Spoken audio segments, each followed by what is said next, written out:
YouTube channel Srishti's SST classes.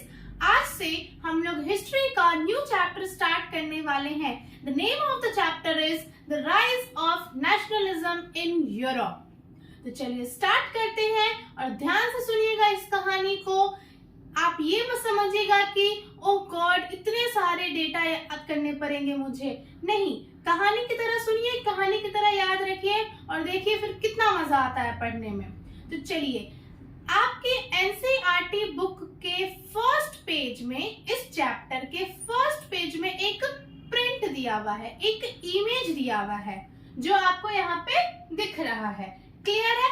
तो उस image के बारे में पहले हम लोग पढ़ेंगे। उस इमेज से रिलेटेड भी क्वेश्चंस आते हैं एग्जाम में। तो चलिए स्टार्ट करते हैं। वो इमेज किसने बनाया था? फ्रेडरिक रूसो ने 1848 में उस इमेज को प्रिंट करा था। किसने करा था? फ्रेडरिक रूसो ने 1848 में। अब वो पेंटिंग शो क्या करता है? तो सबसे पहले तो वो पेंटिंग शो करता है कि देखिए, चैप्टर का नाम क्या है? Nationalism in Europe. It means कि यूरोप में नेशनलिज्म कैसे उत्पन्न हुआ। तो वो हम लोग धीरे धीरे स्टेप बाय स्टेप सारा कुछ कवर करेंगे। तो सबसे पहले हम लोग बेसिक से स्टार्ट करते हैं। तो इस चैप्टर में हम लोग पूरे यूरोप के बारे में पढ़ेंगे। जिस तरीके से नेशनलिज्म इन इंडिया में हम लोग पूरे इंडिया के बारे में पढ़े थे, उसी तरीके से नेशनलिज्म इन यूरोप में हम लोग पूरे यूरोप के बारे में पढ़ेंगे कि आखिर यूरोप जो है वो कैसे नेशनलिज्म की जो आइडिया है, नेशनलिज्म का जो नोशन है, वो अपने अंदर डेवलप करता है। ठीक है? तो मैंने इस पेंटिंग की बात की। ये पेंटिंग फ्रेडरिक रूसो ने 1848 में प्रिंट किया। अब ये पेंटिंग शो क्या करती है? और ये आपके एमसीक्यू में भी आ सकता है कि the first print of the European society was this first print. It was the first print. और इस इमेज का नाम क्या था? Just see here, the dream of worldwide democratic and social republic. तो the dream of worldwide democratic and social republic show क्या करती है? तो it shows the people of Europe and America marching in a long train, offering homage to the Statue of Liberty. It means कि इस painting में आप लोग देख रहे हैं कि एक लाइन से बहुत सारे लोग जा रहे हैं, बहुत सारे कंट्री के लोग जा रहे हैं, ना ही सिर्फ यूरोप और अमेरिका के। ठीक है? लेकिन इन दोनों को बेसिकली क्यों रखा गया है? जस्ट बिकॉज कि हम लोगों को इससे रिलेटेड पढ़ना है। ठीक है? तो यूरोप और अमेरिका के सारे मेंस एंड सारे वुमेन्स, वो किसी भी एज के हो, वो किसी भी सोशल क्लास के हो, इट डजेंट मैटर, वो सारे लोग एक लंबे से लाइन में मार्च करते हुए जा रहे थे। और यहाँ पे आप देख रहे स्टेच्यू ऑफ लिबर्टी की जो मूर्ति खड़ी है। अब आप लोग बोलिएगा कि मैम स्टेच्यू ऑफ लिबर्टी तो अमेरिका में है। अरे, स्टेच्यू ऑफ लिबर्टी अमेरिका में है, वो भी यूरोप ने ही गिफ्ट की थी। बट एक और चीज यहाँ पे आप लोग नोटिस कीजिएगा कि स्टेच्यू ऑफ लिबर्टी तो अपना हाथ ऐसे करके खड़ा है अमेरिका में जो स्टैच्यू है, लेकिन इसमें थोड़ा सा इसका हाथ डाउन है। तो ये तो प्रिंट है, ये तो एक पिक्चर है। कोई भी आर्टिस्ट, फ्रेडरिक रूसो एक फ्रेंच आर्टिस्ट थे, कोई भी आर्टिस्ट उस वक्त ये अपने मन से, अपना इनका जो इमेजिनेशन था उसके अकॉर्डिंग ये एक प्रिंट बना दिए। तो ये पेंटिंग क्या शो करता है कि यूरोप के, अमेरिका के और भी बहुत सारे कंट्री थे, जर्मनी थे, इटली थे, ये सारे कंट्री थे। तो वो सारे कंट्री के मेन और वुमेन, किसी भी एज के हो, किसी भी सोशल क्लास के हो, वो लोग एक लॉन्ग ट्रेन में, इट मींस कि एक लॉन्ग चेन में, एक लाइन में जा रहे थे। और जैसे ही वो स्टेच्यू ऑफ लिबर्टी तक पहुंचते थे तो स्टेच्यू ऑफ लिबर्टी को ऑफरिंग होमेज, होमेज मतलब होता है श्रद्धांजलि देना। तो वो स्टेच्यू ऑफ लिबर्टी को श्रद्धांजलि देते हुए स्टेच्यू ऑफ लिबर्टी के आगे बढ़ जाते थे। ठीक है? उसके बाद स्टेच्यू ऑफ लिबर्टी ये क्या क्या बियर्स करते थे, यानी कि इसके पास क्या क्या था? तो आप लोग देख रहे होंगे, अ टॉर्च। इसके हाथ में एक टॉर्च है। अब ये टॉर्च क्या सिग्निफाई करता था? तो ये टॉर्च सिग्निफाई करता था लाइट को, प्रकाश को। किस तरीके से? अब ये प्रकाश का मतलब क्या हो गया कि हाँ भाई स्टैच्यू ऑफ लिबर्टी ये बता रहा है कि सुनो, देख के जाओ, आगे गड्ढा है, गिर जाओगे। नहीं, ये लाइट ये शो कर रहा है कि लोग जो है वो डेवलपमेंट की ओर बढ़ रहे हैं, वो नॉलेज गेन करते हुए आगे बढ़ रहे हैं। ठीक है, तो यहाँ पे टॉर्च की सिग्निफिकेंस तो हम लोग समझ गए। सेकेंड थिंग, वो अपने दूसरे हाथ में क्या बियर करता था? तो charter of rights of man, यानी कि वो राइट्स ऑफ मैन को सिग्निफाई करता है। ठीक है, कि किस तरीके से किस मैन के पास कौन सा राइट है। क्लियर है यहाँ तक? फ्रेडरिक रूसो की 1848 में बनाई गई ये image, the dream of world wide democratic and social Republic, first print कहलाती है, जिसमें सारे यूरोप, अमेरिका और भी बहुत सारे कंट्री थे जो एक लॉन्ग चेन में जाते रहते हैं और स्टैच्यू ऑफ लिबर्टी के आते ही स्टैच्यू ऑफ लिबर्टी को होमेज ऑफर करके आगे बढ़ जाते हैं। होमेज ऑफर करना मतलब श्रद्धांजलि देना। स्टैच्यू ऑफ लिबर्टी जो है वो अपने एक हाथ में टॉर्च और एक हाथ में charter of rights of man लिया हुआ है। टॉर्च सिग्निफाई करता है नॉलेज को, डेवलपमेंट को, कि लोग जो है वो नॉलेज की तरफ आगे कदम बढ़ा रहे हैं, और charter of rights of man ये सिग्निफाई करता है कि लोगों के पास राइट्स भी है, उसका अपना ओन राइट। क्लियर है? चलिए, अब फोरग्राउंड में आप लोग देख रहे होंगे कि एब्सोल्यूटिस्ट सिंबल्स हैं। आप लोग इस इमेज में देखिए कि स्टार्टिंग में ऐसे मिट्टी का ढेर लगा हुआ है ना, जहां पे आप लोग देख रहे होंगे। आप लोग अपने बुक को खोल के इमेज देख सकते हैं, अगर आप लोगों को यहाँ क्लियर नहीं दिख रहा है तो।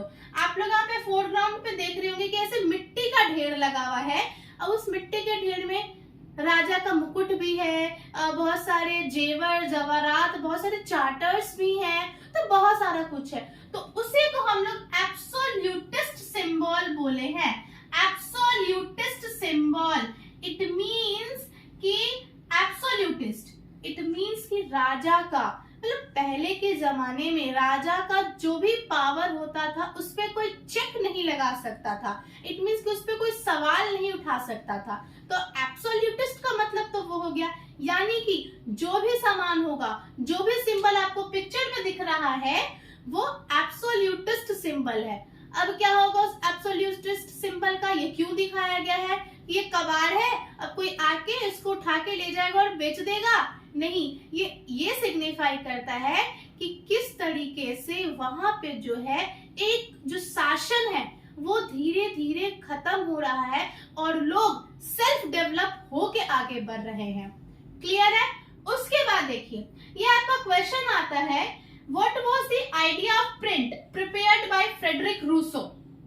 तो आपको, या फिर ये क्वेश्चन ऐसे भी आ सकता है, what was the essence of dream of world wide democratic and social Republic. यानी कि आपको दोनों में से कोई भी क्वेश्चन आए, क्वेश्चन सेम है, बस पूछने का तरीका अलग है। क्लियर है? तो आपको ये लिखना होगा the dream of world wide democratic and social Republic के बारे में। क्या लिखिएगा आप लोग? फ्रेडरिक रूसो एक फ्रेंच आर्टिस्ट थे, 1848 में उन्होंने ये बनाया था प्रिंट अपने इमेजिनेशन से। ये एक फर्स्ट प्रिंट कहलाता है, और फिर उसके अंदर वो इमेज, वो प्रिंट, फ्रेडरिक रूसो का वो प्रिंट क्या क्या शो करता है। तो आप लोग उसको इस तरीके से आंसर कीजिएगा। यहाँ तक क्लियर है? आप लोग इसको नोट डाउन कर लो या फिर स्क्रीनशॉट ले लो।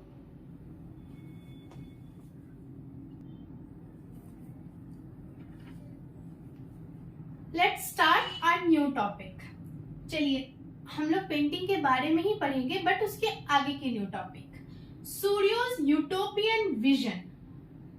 अब फ्रेडरिक सूरियो ने ये पेंटिंग तो बना दी, उनका विजन यानी कि उनके देखने का तरीका क्या था उसको, यानी कि फ्रेडरिक रूसो को क्या क्या दिखा पेंटिंग में, तो उसके बारे में पढ़ेंगे।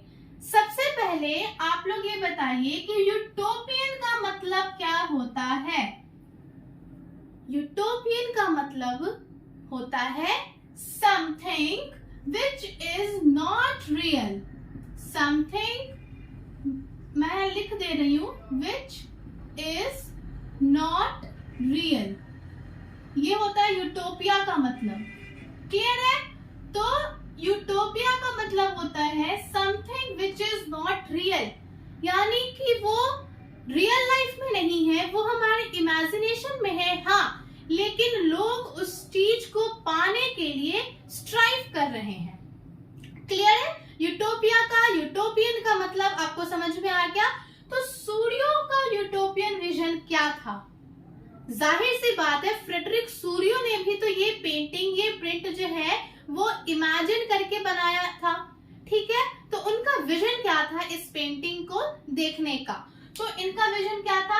ये इस पेंटिंग में क्या दिखा रहे हैं कि जितने भी पीपल हैं वर्ल्ड के, डिफरेंट डिफरेंट नेशन के, तो वो डिफरेंट डिफरेंट कॉस्ट्यूम से अपने कोई एक सिंबल, नेशन के को आइडेंटिफाई करने के लिए एक सिंबल लेके चल रहे हैं। जैसे कि वो डिस्टिंक्ट नेशन को ये पेंटिंग शो कर रहा है कि इस पेंटिंग में आपको हर नेशन के लोग दिख रहे हैं, different different types of Nations के दिख रहे हैं, चाहे वो यूएसए हो, स्विट्जरलैंड हो, फ्रांस हो, जर्मनी हो, पोलैंड हो, बहुत सारे नेशन है इस पेंटिंग में। ये आइडेंटिफाई कर रहा है डिफरेंट फ्लैग्स के थ्रू, यानी कि हर नेशन, हर कंट्री अपना नेशनल फ्लैग लेके चल रहा है अपने नेशन को आइडेंटिफाई करवाने के लिए, नेशनल कॉस्ट्यूम पहन के चल रहा है अपने नेशन को आइडेंटिफाई करवाने के लिए। अब आप इस पेंटिंग में देख रहे होंगे कि स्टेच्यू ऑफ लिबर्टी के जस्ट पास कौन कर रहा है? तो सबसे पहले यूएसए और उसके जस्ट पीछे स्विट्जरलैंड। यूएसए और स्विट्जरलैंड, यानी कि अब सबसे पहले, अब तो आप बोलोगे कि मैम हम लोग तो पढ़ रहे हैं यूरोप के बारे में, लेकिन इसमें सबसे पहले तो आप यूएसए का बात कर दी। तो यूएसए का बात मैंने इसीलिए किया क्योंकि उस वक्त तक यूएसए क्या हो चुका था? इंडिपेंडेंट हो चुका था। इसीलिए इस पेंटिंग में शो किया गया है कि सबसे आगे स्टेच्यू ऑफ लिबर्टी के सबसे आगे कौन गया है? यूएसए गया है, उसके जस्ट पीछे स्विट्जरलैंड गया है।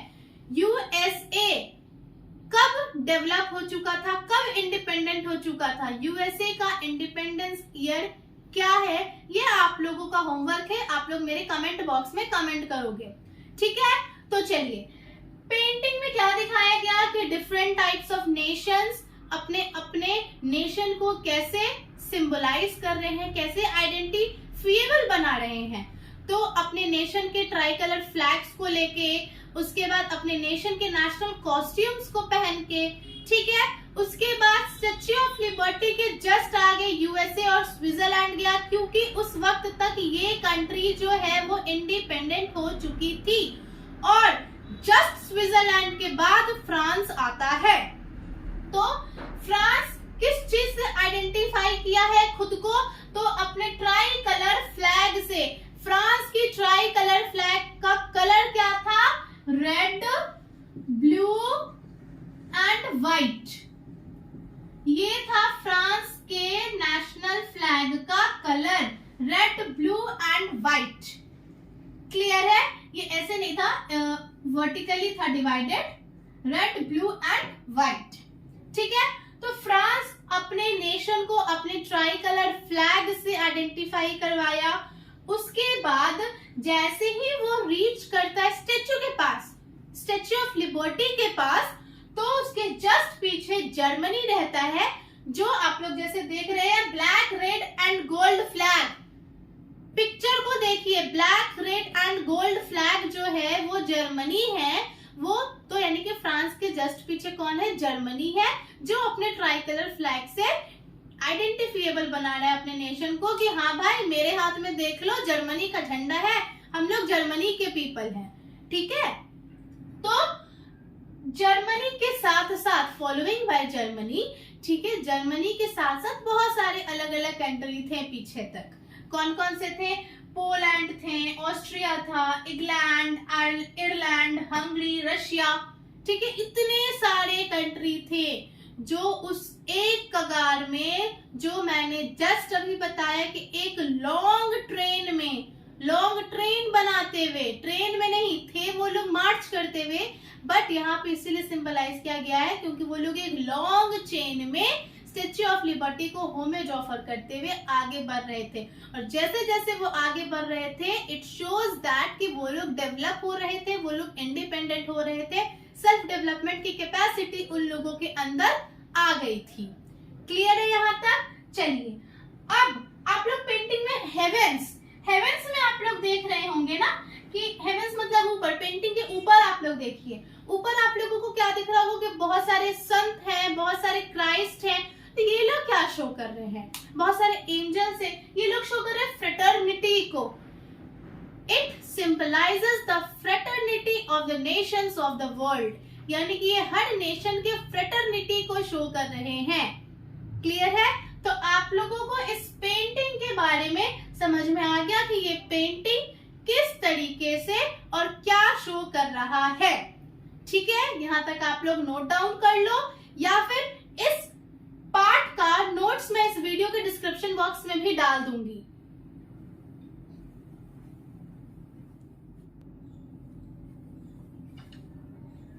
Let's start the rise of nationalism.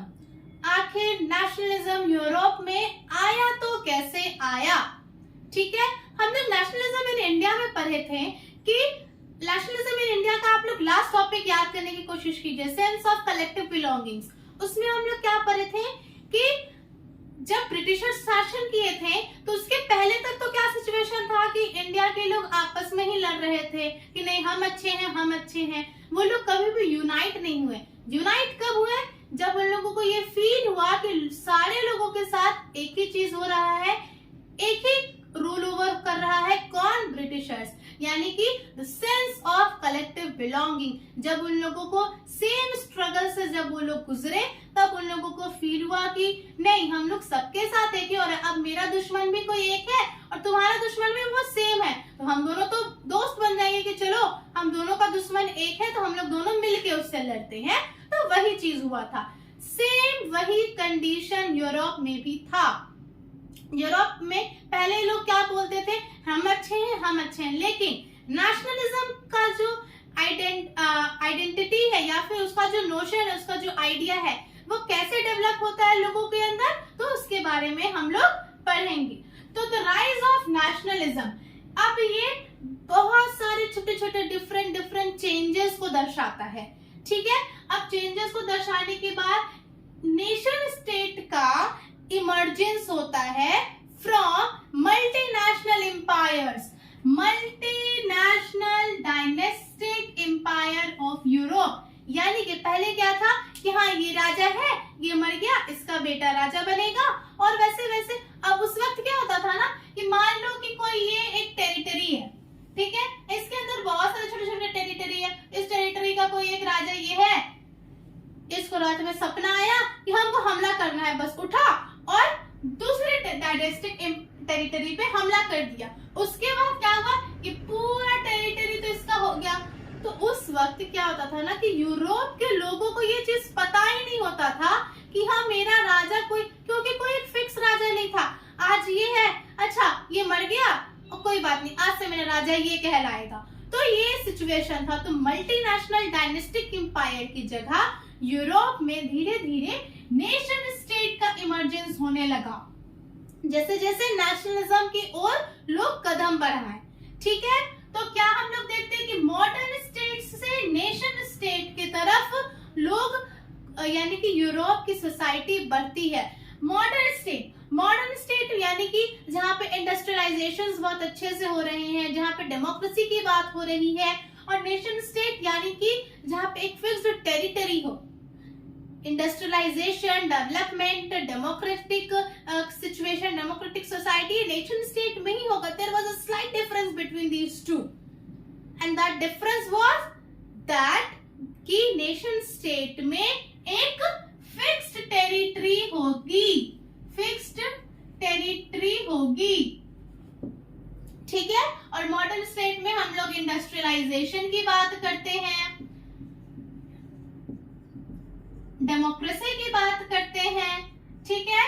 Both are same, modern state and nation state both are same. बस आप लोगों को समझना है इस चीज को, इस स्लाइट डिफरेंस को, कि आखिर दोनों के बीच में डिफरेंस क्या है, ठीक है। तो नेशन स्टेट, अब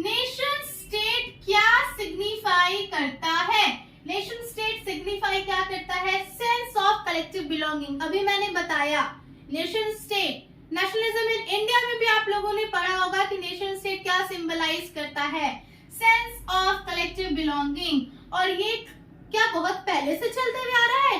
no, not from immemorial, time immemorial, यानी कि ये बहुत पहले से चलते हुए नहीं आ रहा है। पहले तो लोग यही बोलते थे, आपस में ही लड़ते रहते थे कि हम अच्छे हैं, हम अच्छे हैं, हमारा ये है, हमारा वो है। लेकिन जब लोगों को ये फील हुआ कि हम लोग सारे यूरोप के लोग एक कॉमन स्ट्रगल से जूझ रहे हैं, ठीक है, उन लोगों को एक कॉमन स्ट्रगल से जब फील हुआ कि हम लोग सारे लोगों का एक ही कॉमन स्ट्रगल है, तो जाके वो लोग यूनाइट होते हैं और फिर यूरोप में नेशनलिज्म लाने की कोशिश करते हैं। और धीरे धीरे क्या होता है, नेशनलिज्म का आइडिया आ भी जाता है यूरोप में। एनसीईआरटी का हर एक लाइन, हर एक पॉइंट इंपॉर्टेंट होता है। और ऐसा नहीं है कि मैंने पढ़ा दिया, आप लोगों ने पढ़ लिया, नोट्स देख लिया, कहानी खत्म, मैंने तो पूरा पढ़ लिया, अब तो मैं बहुत अच्छे से लिख सकती हूँ या लिख सकता हूँ एग्जाम में। नहीं, आप लोग एक बार बुक को भी पढ़ा करो और उसके हर एक पॉइंट को पढ़ा करो। और इन द केस अगर आपको कोई पॉइंट, कोई लाइन नहीं समझ में आता है तो आप लोग फ्रीली कमेंट बॉक्स में उसको लिख सकते हो, मैं आपको एक्सप्लेन करूंगी। क्लियर है?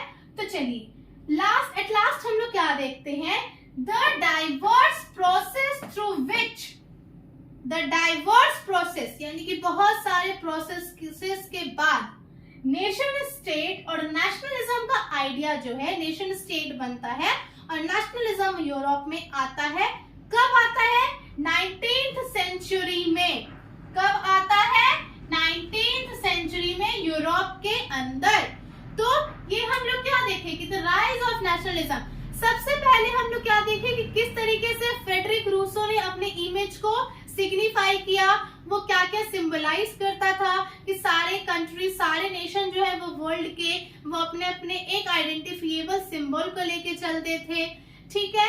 उसके बाद नेशनलिज्म का राइज यूरोप के अंदर कैसे हुआ, तो वो हम लोग धीरे धीरे पढ़े कि लोग एक कॉमन स्ट्रगल से पॉइंट्स को ना कनेक्ट करते जाओ।